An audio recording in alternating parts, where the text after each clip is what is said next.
चलते फ्रेंड्स, प्रश्नावली का 5वां प्रश्न है कि 2 महिलाएं और 5 पुरुष एक कसीदे के काम को साथ साथ 4 दिन में पूरा कर सकते हैं। यानी एक कसीदा कोई काम है, जब 2 महिलाएं और 5 पुरुष एक साथ उस काम को करते हैं तो काम कितने दिन में खत्म होता है? 4 दिन में।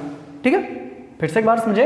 अगर 2 महिलाएं और 5 पुरुष मिलते हैं तो वो किसी काम को कितने दिन में कंप्लीट करते हैं? 4 दिन में कंप्लीट करते हैं। लेकिन जब 3 महिलाएं और 6 पुरुष मिलकर उस काम को करते हैं तो काम कितने दिन में केवल समाप्त होता है? वो 3 दिन में। ठीक है, ज्ञात करना है कि इसी कार्य को करने में एक अकेली महिला कितना समय लेगी, पुनः इसी कार्य को करने में इसी कार्य को एक अकेला पुरुष कितना समय लेगा करने में, इसको पूरा करने में। ठीक है, तो ये ज्ञात करना है। तो आपको ये बताना है कि अकेली अगर एक महिला होगी तब कितना समय लेगी और अगर अकेला कोई पुरुष होगा तब उसको करने में कितना समय लेगा। तो यहां से मान लेंगे, माना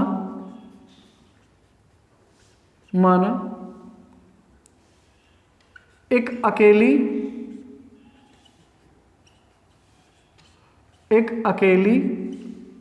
महिला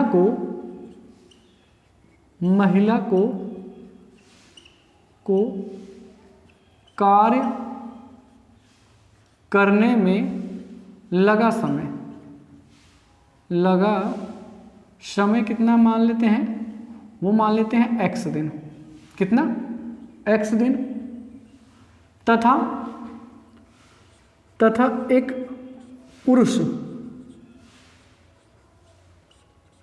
पुरुष को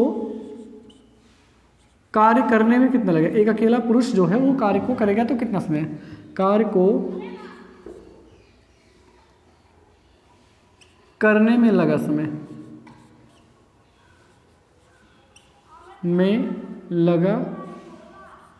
समय जो है वो कितना मान ले? वो मान ले y दिन। ठीक है, हमने मान लिया। लास्ट में आपसे पूछ रहा है कि एक अकेली महिला होगी, वो अगर काम करेगी तो कितना समय लगेगी, और अगर कोई अकेला पुरुष काम करेगा तो कितना समय लगेगा। हमने दोनों को मान लिया कि अगर महिला एक महिला काम करती है तो काम x दिन में कंप्लीट कर लेगी, और अगर अकेला पुरुष काम करता है तो काम कितने दिन में कंप्लीट कर लेगी? y दिन में। ठीक है, तो यहाँ प्रथम शर्ता लिखेंगे। प्रथम शर्ता अनुसार अब आप एक बात बताएं कि कार्य और क्षमता का जो समय और जो क्षमता का रिलेशन होता है वो क्या होता है? वो दोनों एक दूसरे के व्युत्क्रम होते हैं। क्षमता और समय का जो रेशियो होता है वो कैसा होता है? व्युत्क्रम का होता है। इन दोनों का जो संबंध होता है वो व्युत्क्रम का होता है। अगर आपकी क्षमता जो है वो ज़्यादा है तो समय कम लगेगा। अगर आपकी क्षमता जो है वो अधिक है तो आपको किसी कार्य को करने में समय कम लगेगा। लेकिन अगर आपकी क्षमता कम है तो इसका मतलब है आप उसी काम करेंगे तो समय ज़्यादा लगेगा। तो अगर क्षमता कम तो समय ज़्यादा, अगर क्षमता ज़्यादा तो समय कम। यानी हम कह सकते हैं कि अगर जो क्षमता और कार्य का एक दूसरे के साथ संबंध होता है वो हमेशा व्युत्क्रम का होता है। ठीक है, कैसा होता है? व्युत्क्रम का होता है। तो कितने पुरुष हैं, कितनी महिला है? 2 महिला। तो इसको हम व्युत्क्रम में लिखेंगे। 2 महिला यानी 2/x। भाई 2 महिलाएं कितने दिन में काम खत्म करती हैं? x दिन में 2 महिला। और कितने? 5 पुरुष हैं और ये y दिन में खत्म करते हैं। तो 2 महिलाएं यानी 2/x, 5 पुरुष यानी 5/y बराबर ये भी कितने दिन में काम खत्म करते थे? 4 यानी 1/4। तो इसी वजह से हम इनको क्या करते हैं? व्युत्क्रम में लिखेंगे। समीकरण नंबर 1 हो जाएगा। इतनी बात सुनाई आपको। अब द्वितीय शर्तानुसार ये है कि अब की बार क्या कह रहा है? 3 महिला और 6 पुरुष, यानी 3 महिला का मतलब 3/x ना। 3 महिला यानी 3/x, 6 पुरुष यानी 6/y बराबर काम कितने दिन में खत्म होता? 1/3 दिन में काम खत्म होता है। तो यहाँ से हम क्या कर सकते हैं? यहाँ 1/3 कॉमन भी ले सकते हैं या रहने दीजिए। समीकरण नंबर कितना बना लीजिए? 2। अब आपको समीकरण 1 और 2 मिल गया, अब इसको हल करना है। तो हल कैसे करते हैं, आप दोनों समीकरणों में या तो x के गुणांक को सेम करते हैं या तो y के गुणांक को सेम करते हैं। तो यहाँ देखिए, यहाँ x का गुणांक कितना है, 2 है और यहाँ 3 है, यहाँ 2/x है, 3/x है। इसका मतलब है x का जो कॉफिशिएंट है वो सेम नहीं है, तो सेम करना पड़ेगा। और अगर इसको हम 3 से गुणा कर दें, इसमें 2 से गुणा कर दें, तो ये भी 6/x हो जाएगा, ये भी 6/x हो जाएगा ना। तो कैसे लिखोगे, इसको समान करने के लिए आप क्या करोगे, समीकरण 1 में 3 से तथा समीकरण किसमें 2 में कितने से, 2 से गुणा करने पर, क्या करने पर, 2 से गुणा करने पर, ठीक है। तो इसमें 3 से गुणा करिए, अब इसमें भी 3 से गुणा करेंगे, इसमें भी करेंगे, इसमें भी करेंगे, तो हो जाएगा 2 नहीं 2 तिहाई 6, कितना हो जाएगा, 2 तिहाई 6/x धन 15/y बराबर 3/4। ध्यान रखना, जब भी गुणा किया जाता है तो उसके अंश में गुणा किया जाएगा। तो 3 से गुणा करेंगे, 3 दूनी 6/x हो जाएगा, 3 × 5 15/y हो जाएगा, 3/4 हो जाएगा, ठीक है। समीकरण नंबर 3। अब समीकरण 2 में हमें 2 से गुणा करना है, तो 2 तिहाई 6/x, यहाँ 6 दूनी 12/y और यहाँ कितना हो जाएगा, 2/3। ये समीकरण नंबर कितना हो जाएगा, 4। अब आप देख रहे होंगे कि यहाँ भी 6/x है, यहाँ भी 6/x, दोनों सेम है। तो आप लिखोगे क्या करने पर, घटाने पर, समीकरण 3 माइनस समीकरण क्या हो जाएगा, 4। समीकरण 3 माइनस समीकरण 4। अब घटाना है तो साइन बदल दीजिए, माइनस माइनस माइनस, ये तो कट गया, 6/x कैंसिल आउट हो जाएगा। और यहाँ दोनों का हर समान है, तो यानी घट जाएगा, तो कितना आ जाएगा, 15/y में से 12/y घट जाएगा, तो 3 क्या मिलेगा, y। और इसको आपको घटाना पड़ेगा कहीं रफली वर्क, किसको घटाना है, 3/4 है माइनस 2/3 है, तिरछा गुणा कर दीजिए, 3 त्रिका 9, 4 दूनी 8, बटे में 4 3 12, यानी इसको घटाएंगे तो 1/12 आएगा। कितना आएगा, 1/12। यहाँ आप लिखेंगे 1/12। और इसको अगर y का मान निकालना, तिरछा गुणा कर दीजिए, y बराबर कितना हो जाएगा, 12 3 36, ठीक है। तो इसका मतलब है y का मान आ गया 36 दिन, ठीक है। y कितना आ गया, 36 आ गया, आगे कि नहीं। अब इसके बाद क्या करना है, अब आपको x का मान निकालना है, तो लिखेंगे y का मान कहाँ रखने पर, समीकरण 1 में रख दीजिए। आप y का मान कहाँ रखने पर, y का मान समीकरण 1 में रखने पर। तो समीकरण 1 क्या है, 2/x धन 5/y बराबर कितना, 1/4। और आपने कितना निकाल रखा y का मान, तो 2/x धन 5/36 बराबर कितना, 1/4। इसको उधर ले जाइए, तो 2/x बराबर 1/4 माइनस 5/36 ना, ये 2/x और इन दोनों का एलसीएम आएगा 36। 4 का पहाड़ा 9 बार जाएगा, तो इसमें 9 से गुणा करिए, तो 9 1 के 9। 36 का पहाड़ा 1 बार जाएगा, तो इसमें 1 से गुणा करेंगे, 5 1 के 5, यानी 2/x यहाँ हो जाएगा 4/36। और ये कटेगा तो कितना जाएगा, 2/x बराबर 1/9। तो यहाँ से तिरछा गुणा करेंगे तो x बराबर कितना आएगा, 18 आएगा ना, x बराबर कितना आएगा, 18 आएगा। तो इसका मतलब आप x क्या माने थे कि अगर अकेली उस महिला जो है, एक अकेली महिला उस काम को करती है तो कितने दिन में ख़त्म कर लेगी, वो 18 दिनों में। और अगर एक अकेला पुरुष काम करता है तो वो कितने दिन में ख़त्म कर लेगा काम को, 36 दिनों में। यहाँ एक बात व्युत्क्रम हो गया, किसका मतलब है कि महिला की इफ़िशियंसी जो है वो ज़्यादा है और पुरुष की इफ़िशियंसी जो क्षमता है वो कम है, ठीक है। तो इसका मतलब है, एक यहाँ लिख देंगे, एक अकेली महिला को काम करने में लगा समय, काम करने में लगा समय जो है वो कितना लगेगा, वो 18 दिन लगेगा ना। अगर एक अकेली महिला काम करती है तो 18 दिन में काम कर ले जाएगी। और एक अकेला पुरुष, एक पुरुष को काम करने में लगा समय कितना है, 36, ठीक है। तो अगर एक अकेली महिला काम को करेगी तो 36 दिनों में काम को कर सकती है, और अगर एक अकेला पुरुष करता है काम को तो वो कितने दिन में ख़त्म करेगा, वो 36 दिनों में। पुरुष 36 दिनों में, महिला कितने करेगा, 18 दिन में, ठीक है फ्रेंड्स। आशा करता हूँ आपको अच्छे जरूर समझ में आ गया, और ये इम्पॉर्टेंट भी है। अब आप जान लीजिए, हर बार मुझे इंपॉर्टेंट कहना इसलिए कहना पड़ रहा है कि इस चैप्टर के जितने सारे प्रश्न हैं वो सब इंपॉर्टेंट है, ठीक है, एग्जाम के दृष्टि से वेरी वेरी मोस्ट इंपॉर्टेंट। तो आप इन प्रश्नों को जरूर आप केयरफुली देखिए, ठीक है ना। और अगर आपको कहीं दिक्कत लगे तो आप कमेंट बॉक्स में ज़रूर आप बताएं कि क्या प्रॉब्लम हो रही है, ठीक ना। और अगर आप वीडियो पे नए हैं फ्रेंड्स तो आप वीडियो को जरूर सब्सक्राइब करें। ओके, चलते हैं अगले प्रश्न पर। चलते हैं फ्रेंड्स, प्रश्नावली 3H का ये लास्ट प्रश्न है।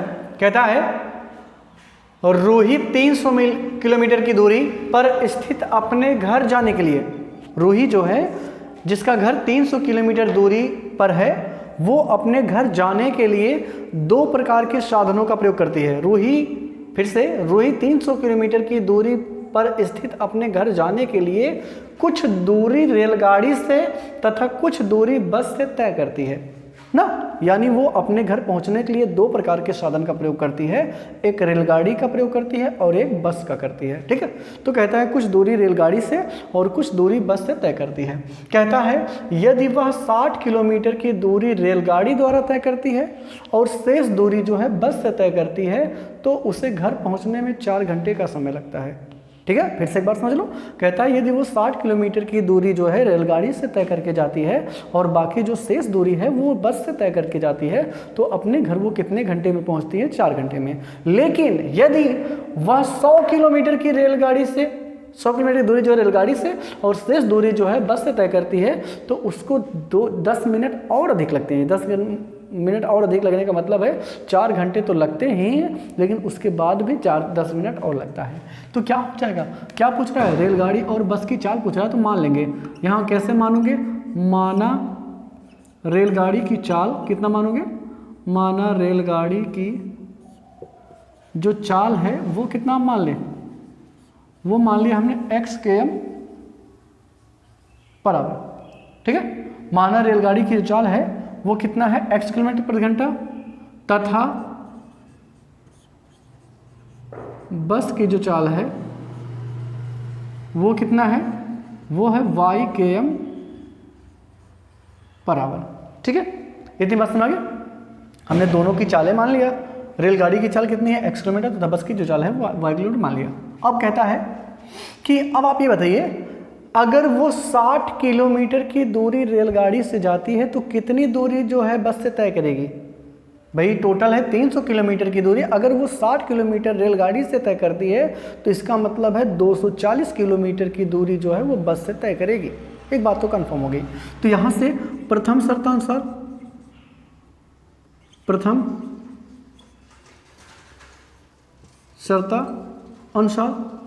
अब ये बताएं, या ऐसे लिख लीजिए कि 60 किलोमीटर की दूरी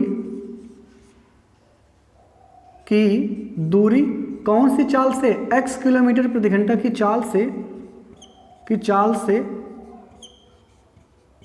किसको तय करने में? रेलगाड़ी को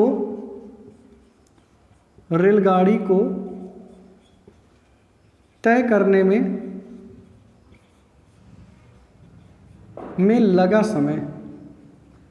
लगा जो समय है वो कितना मान ले? वो अभी बताए फिर से। 60 किलोमीटर की दूरी कितना कवर करता है? रेलगाड़ी कवर कर दी है, और रेलगाड़ी की चाल हमने कितना मान लिया? x kilometre. तो हमने लिखा वही है कि 60 किलोमीटर की दूरी x किलोमीटर प्रति घंटा की चाल से रेलगाड़ी को तय करने में लगा समय बराबर होता है दूरी बटे चाल। क्या होता है? दूरी बटे चाल होता है। तो आप ये बताएं दूरी कितनी है? 60 किलोमीटर, यही तो कहता है 60 किलोमीटर दूरी, और रेलगाड़ी की चाल कितनी है? x, यानी हो जाएगा 60 बटे x। अब जो समय है वो घंटे में है, यानी 60 बटे x घंटे लगेंगे जब वो 60 किलोमीटर की दूरी x किलोमीटर प्रति घंटा की चाल से चलते हैं, ठीक है।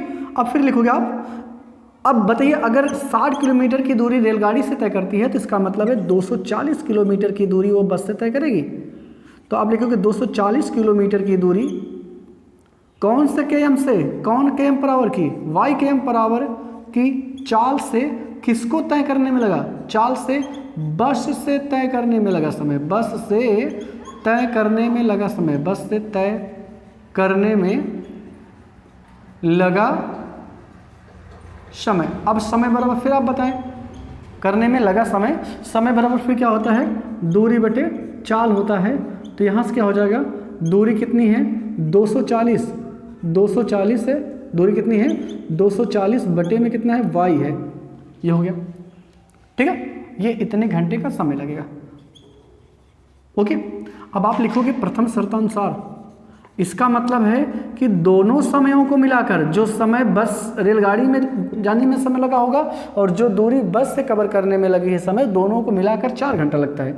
यानी 60 बटे x धन 240 बटे y बराबर कितना 4 घंटे। अब 60 ले लीजिए कॉमन, तो 1 बटे x धन 6 चौक 24 यानी 4 बटे y बराबर हो जाएगा ये, यानी 1 बटे x धन 4 बटे y बराबर हो जाएगा 60 बटे ये 4 बटे 60, ये इधर पूरा भाग हो जाएगा।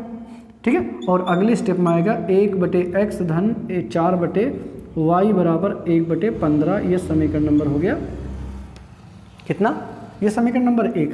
अब आप क्या लिखोगे, अब फिर यही लिखोगे आप कि अब दूसरी कंडीशन में तो प्रथम शर्त हो गया, अब द्वितीय शर्तानुसार में क्या हो जाएगा कि आप लिखोगे कि कहाँ बताएं इसको, यहाँ बताते हैं कि अब कि ये तो हो गया 4 घंटे समय लगते हैं, यहाँ तक हो गया। अब 100 किलोमीटर की दूरी, फिर आप लिखोगे 100 किलोमीटर की दूरी, 100 किलोमीटर की दूरी जो है किससे, x के m पर आवर की चाल से, x के m पर आवर की चाल से किसको, रेलगाड़ी को तय करने में लगा समय, तय करने में लगा समय, समय बराबर फिर क्या हो जाएगा, समय बराबर दूरी बटे चाल हो गई। दूरी कितनी है 100 किलोमीटर और उसकी चाल कितनी है x के m, तो यानी हो जाएगा 100 बटे x घंटे जगह। ठीक है, तो अब अगर 100 किलोमीटर की दूरी रेलगाड़ी से तय करिए, इसका मतलब है कितनी दूरी वो कवर करेगी बस से, 200 किलोमीटर। तो यहाँ लिखेंगे 200 km की दूरी कौन सी चाल से, y km पर आवर की चाल से, किसको, बस को या बस से तय करने में लगा समय, तय करने में लगा समय बराबर क्या होगा, समय बराबर फिर दूरी बटे चाल, दूरी कितनी है 200 किलोमीटर, चाल कितनी है y, यानी हो जाएगा 200 y ये बटे। ओके, अब यहाँ से अगर आप लें द्वितीय शर्तानुसार, यहाँ लिख लीजिए द्वितीय शर्तानुसार दोनों समयों को मिलाकर कितना समय लगता है, यानी रेलगाड़ी से कितना समय लगा है 100 बटे x धन इसको कितना लिखा है 200 बटे y बराबर कितना, ये दोनों समयों को मिलाकर 4 घंटा तो लगता है, उसके बाद भी 10 मिनट और 10 मिनट को घंटे में बदल लेंगे तो 10 बटे 60 हो जाएगा। यानी यहाँ 100 ले लीजिए कॉमन, 1 बटे x बचेगा, यहाँ 2 बटे y बचेगा और बराबर कितना जगह, ये कट जाएगा 6 चौक 24 से 25 बटे कितना बचेगा 6, ये इधर गुणा इधर आके भाग हो जाएगा, यानी 1 बटे x धन 2 बटे y बराबर कितना हो जाएगा 25 बटे 6 गुणे 100 और इसको काट देंगे तो आएगा 4, यानी 1 बटे x धन 2 बटे y बराबर कितना हो जाएगा 1 बटे 24। ठीक है, ये समीकरण नंबर हो गया 2। इतनी बात सुनाई। जब समीकरण 1 और 2 प्राप्त हो गया तो आपको क्या करना है, इन दोनों को सॉल्व करना है। क्या करना है, इन दोनों को सॉल्व करना है। तो यहाँ इसको इरेज कर देते हैं, नहीं तो आएगा नहीं। ठीक है, दोनों को सॉल्व करना है, इसको इरेज कर देते हैं। ठीक है, अब आप देख रहे होंगे कि समीकरण 1 और समीकरण 2 है क्या। समीकरण 1 और समीकरण 2 क्या है, समीकरण 1 था 1 बटे x धन 4 बटे y बराबर 1 बटे 15 और समीकरण 2 है 1 बटे x धन 2 बटे y बराबर 1 बटे 24 हो गया। इतनी बात समझ गए। अब इन दोनों को सॉल्व करना। आप देख रहे होंगे समीकरण 1 और समीकरण 2 में x वाले गुणांक जो है सेम है, यहाँ भी 1 बटे x, यहाँ भी 1 बटे x। तो लिखना पड़ेगा कि समीकरण, सॉरी खत्म हो गई इंक, सॉरी फ्रेंड्स, चलते हैं। तो क्या करना पड़ेगा, समीकरण 1 में से समीकरण 2 घटा दें। समीकरण 1 में से लिखेंगे आप कैसे, 1 में से समीकरण किसको, समीकरण 2 को घटाने पर, 2 को क्या करने पर घटाने पर। अब समीकरण एक क्या है, 1/x धन 4/y बराबर कितना था, 1/15। ये समीकरण एक था। और ये क्या है, समीकरण एक दो है, क्या है, 1/x धन 2/y बराबर 1 कितना था, 24। ये समीकरण नंबर 2 है। इनको घटाना है तो घटा लीजिए, चिन्ह बदल दीजिए, ये कट जाएगा। ये दोनों का हर समान है तो डायरेक्टली घट जाएगा, यानी 2/y बचेगा।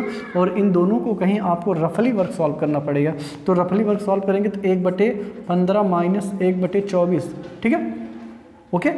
अब इन दोनों का क्रॉस मल्टीप्लिकेशन कर लें या दोनों का एलसीएम निकाल लें तो कितना हो जाएगा, 24 पंचे 120, तो 120 एलसीएम हो जाएगा, 15 8 120, तो यहाँ 8 बार जाएगा, 24 पंचे यहाँ इतना आएगा, यानी 3/120। और इसको काटेंगे तो 1/40 आएगा। कितना आएगा, 1/40 आएगा। फिर से सॉल्व करें, दोनों का एलसीएम होगा 120 होगा, 15 8 120 और 24 पंचे 120, तो यानी कितना आ जाएगा, 1/40 आएगा। और यहाँ से तिरछा गुणा करेंगे तो y का मान कितना आ जाएगा, 80 आएगा। भाई इनका गुणा इनसे करेंगे, इनका ऐसे गुणा करेंगे, तो y का मान कितना आ गया, 80 आ गया। अब जब y का मान 80 आ गया तो लिखेंगे y का मान कहाँ रखने पर, y का मान समीकरण कहाँ रखने पर, समीकरण 1 में रखने पर, समीकरण 1 में रखने पर, ठीक है। समीकरण 1 क्या था, 1/x धन 4/y बराबर कितना था, 1/15। तो रख दीजिए y का मान, तो 1/x धन 4/80, y का मान तो 80 आपने निकाला है, बराबर 1/15। यहाँ से 1/x धन ये 1 कितना जाएगा, कितना 20 चौक 80 बराबर कितना, 1/15। यानी इसको उधर ले जाएंगे तो 1/x बराबर क्या आ जाएगा, 1/15 माइनस 1/20 हो जाएगा। इन दोनों को सॉल्व करें फिर तो कितना जाएगा, 1/15 माइनस 1/20 को सॉल्व करेंगे, दोनों का एलसीएम कितना होगा, 300 होगा। ये इसका पहाड़ा कितनी बार जाएगा, 60 होगा। कितना है एलसीएम, 60, 15 चौका 60 और 20 तिहाई 60, यानी 1/60 आएगा। कितना आएगा, 1/60, तो 1/60 आ जाएगा, 1/x बराबर 1/60।